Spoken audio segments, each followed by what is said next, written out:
Comment fait-on pour goûter au quotidien sa plénitude et son unité et comment est-ce possible? Alors, je voulais parler de ça parce que goûter son unité, sa plénitude, ne signifie pas qu'on n'est pas traversé par certaines émotions ou certains élans de la vie qui est lié à notre parcours et à notre expérience. Mais ça signifie garder le lien avec le divin et avec l'amour et accueillir les manifestations telles qu'elles se posent sans perdre de vue euh, cet amour. Et comment on va aller chercher ça, comment on va le nourrir, et c'est précisément le terme, le nourrir. C'est ancrer la foi. Ancrer la foi en le fait que chaque chose est juste. Développer son empathie, rester dans l'empathie, quelle que soit la situation à laquelle on est confronté. C'est une question d'ouverture de cœur. Et cette ouverture de cœur, on peut l'avoir vis-à-vis de soi-même et de n'importe qui d'autre, quel que soit le profil de l'autre et quelles que soient ses actions. Cette générosité du cœur, cette générosité de l'amour, de la bienveillance, de la compassion, c'est ce qui va faire qu'on va rester en fait dans le flot et dans la sérénité. Et je vois encore beaucoup de personnes qui parlent d'amour inconditionnel et qui hiérarchisent. Il n'y a pas de hiérarchie dans l'amour inconditionnel. Il n'y a pas une personne qui mérite et une personne qui ne mérite pas. On ne condamne pas les êtres. Bien sûr, ça ne veut pas dire qu'on ne regarde pas les actes. Ce sont deux choses différentes. Et c'est quoi qu'il en soit, quelle que soit notre posture, notre rôle dans la société, c'est garder le lien avec cet amour que l'on met dans nos actes, que l'on met dans notre regard, que l'on touche à l'intérieur de soi.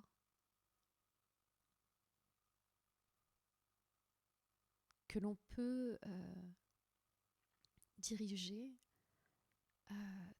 dans toutes les directions que l'on souhaite, autant de manière intérieure qu'au-delà de soi. Et c'est garder aussi quand le mouvement de la vie nous amène à vivre des choses un peu plus difficiles, un peu moins évidentes. C'est garder cette foi, c'est-à-dire cette conscience que le divin est là, que nous sommes sur notre chemin, que tout est à sa place. Voilà. Donc, ça, c'est quelque chose qui n'est pas évident à... Ce n'est pas évident de tenir ce cap-là parce que on ne comprend souvent pas pourquoi on est face à des événements parfois douloureux et parfois traumatiques.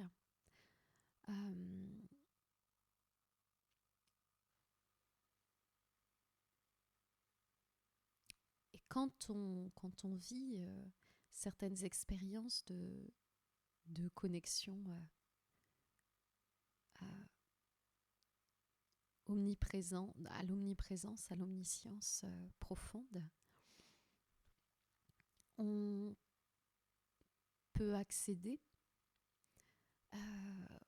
aux raisons inconscientes, on peut accéder à certaines réponses. Mais là n'est pas le plus important. Ces réponses, moi, personnellement, quand j'ai eu accès à la traversée de ma vie, et j'ai compris pourquoi j'avais traversé certaines épreuves difficiles. Ça a été une libération. Mais avant d'en arriver là, il y avait déjà un parcours de foi et un parcours de pardon qui avait été opéré profondément. Et le pardon, c'est être en paix avec son histoire, avec les événements, avec les personnes qui y ont contribué. C'est avoir remis de la lumière, c'est avoir transmuté aussi, accueilli ces émotions et transmuté euh, ces énergies du passé. Et c'est possible. Et ça amène à la paix, à davantage de paix. Mais c'est un choix. Le chemin du pardon, c'est un choix. Il faut avoir, pour le coup, euh, accepté de dépasser tout sentiment de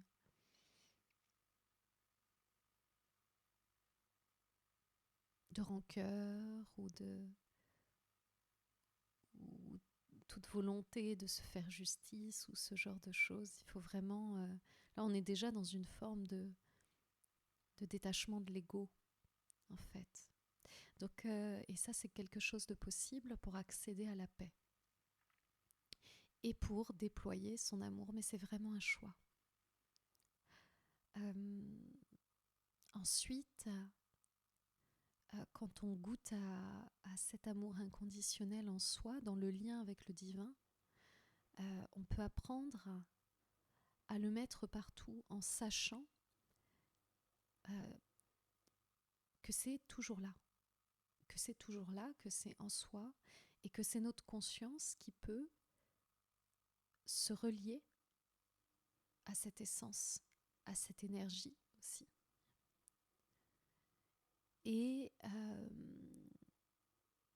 ce chemin que l'on peut de plus en plus emprunter vers cet amour, vers cette conscience universelle aussi, nous demande, dans un premier temps, avant de l'avoir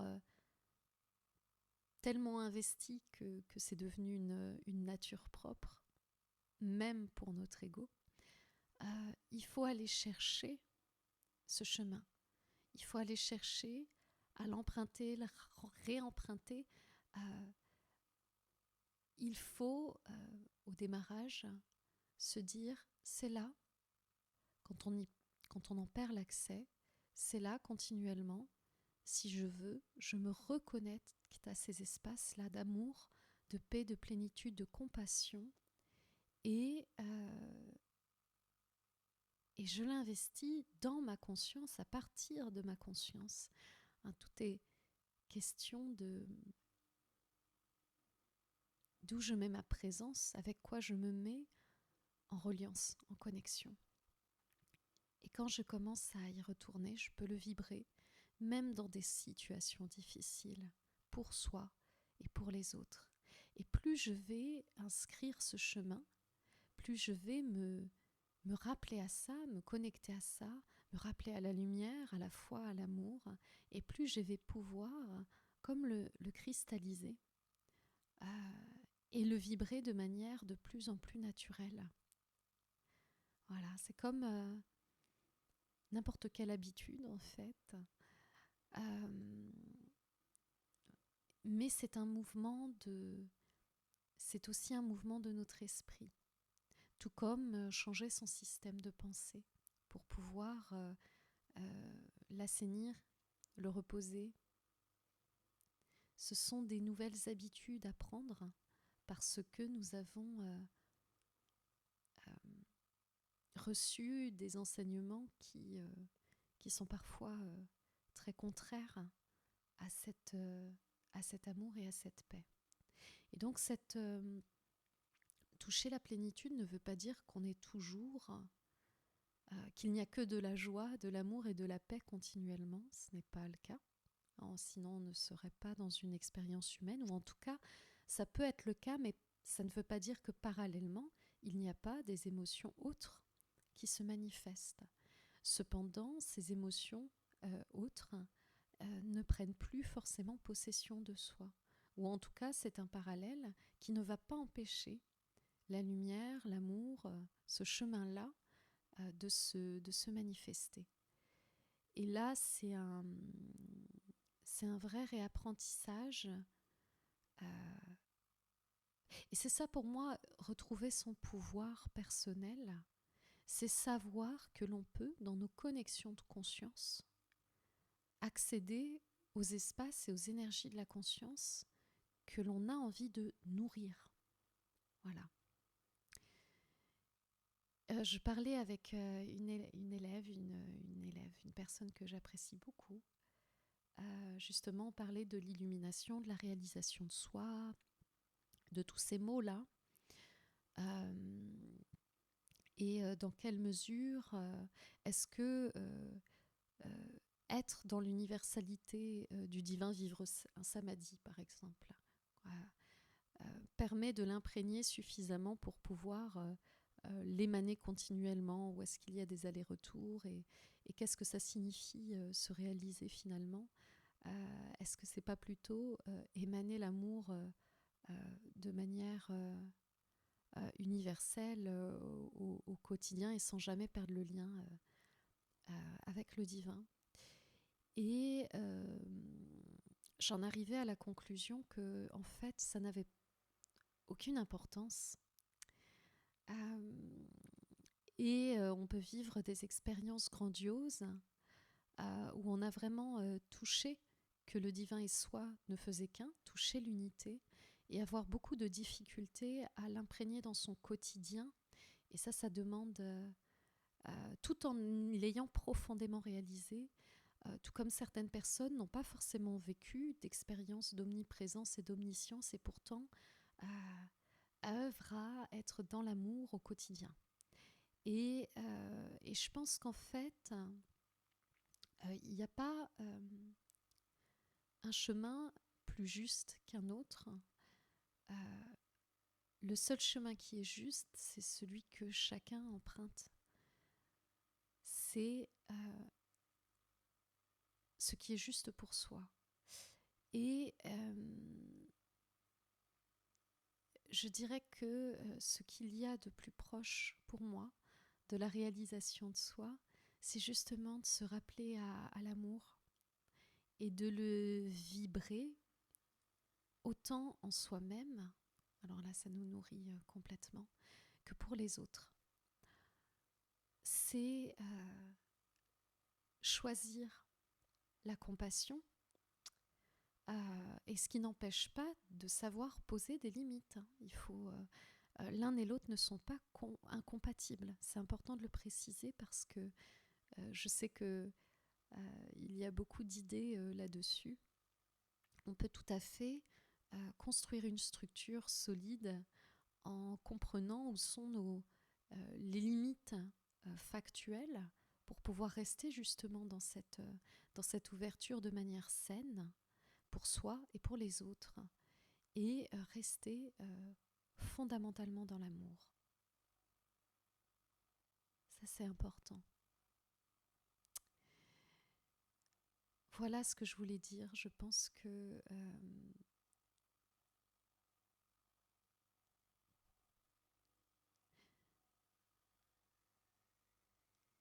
aussi déculpabiliser des moments où vous perdez pied. C'est normal, cette vie, elle n'est pas facile. Il ne faut pas croire, c'est pas parce qu'on rentre dans un chemin qui se veut bienveillant, aimant, connecté, qu'on est dans la facilité. Il faut déconstruire, je pense, ces idées d'absolument viser la fluidité à tout prix. On peut bien sûr toucher ce flot en étant dans la paix, mais cette paix vient dans l'accueil des manifestations qui ne sont parfois pas ce flot, la représentation de ce flot. Et c'est important d'accueillir aussi cette expérience de la vie dans ses remous, et de sortir de la lutte par rapport à ça. Il ne faut pas croire que le chemin spirituel, c'est un chemin euh, toujours euh, cette manifestation de la paix qui s'impose à soi sous prétexte que l'on connecte à l'amour. C'est pas ça. L'expérience de la vie, l'expérience de cette vie, elle n'est pas toujours évidente et il faut pouvoir l'accueillir. Elle peut l'être, mais elle ne l'est pas toujours et ça fait partie de notre expérience. En fait, accéder à la paix, à l'unité, à la plénitude, c'est justement accepter toutes ces manifestations-là, ces remous autant que ces moments de paix, mais par contre, c'est choisir d'imprégner, quoi qu'il en soit, cette bienveillance, cet amour, cet agapé que l'on porte en soi et se l'accorder. Voilà ce que je voulais dire.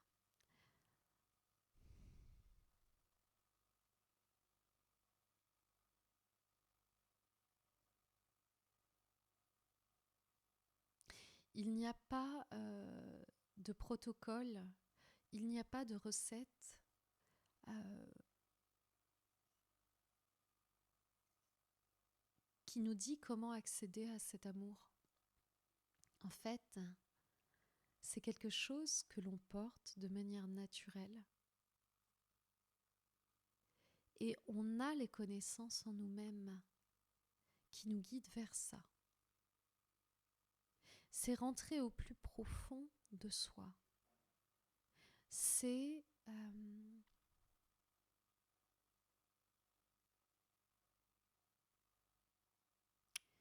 choisir cet amour. Choisir cet amour au-delà de toutes les embûches, de toutes les peurs, de toutes les identifications, au-delà de tout le reste, en fait. Il y a des moments où il m'est arrivé de ressentir le cœur se fermer, des espèces de protection, face à des situations de la vie qui généraient des émotions trop fortes. Et il m'est arrivé, en constatant cela, de faire le choix conscient de plonger dans l'ouverture du cœur, de plonger dans l'espace du cœur et de, quelque part, avec ma conscience, en quelque sorte, forcer cette ouverture. Et j'ai constaté que c'était possible de le faire aussi comme cela. Mais si cela se faisait de cette manière-là, c'est parce qu'il y avait des résistances. Et toucher ces résistances et choisir de lâcher ces résistances permet fondamentalement de réouvrir la porte de cet amour inconditionnel.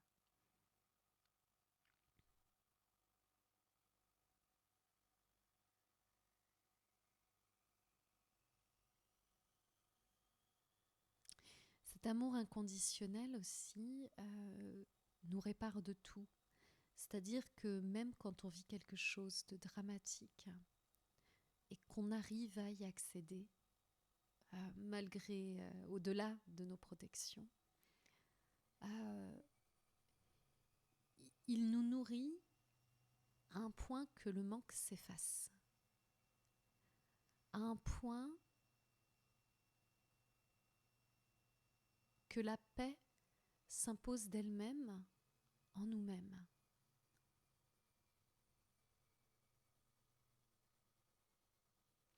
Il nous connecte aussi à une profonde sagesse.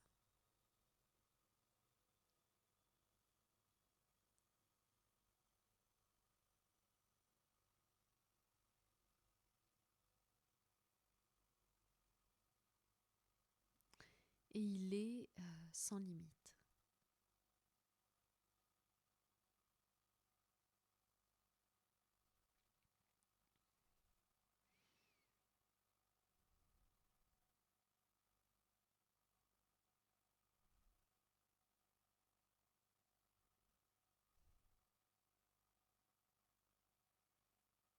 Indéfectible, inaliénable, mais il s'exprime à la hauteur de la place qu'on lui accorde.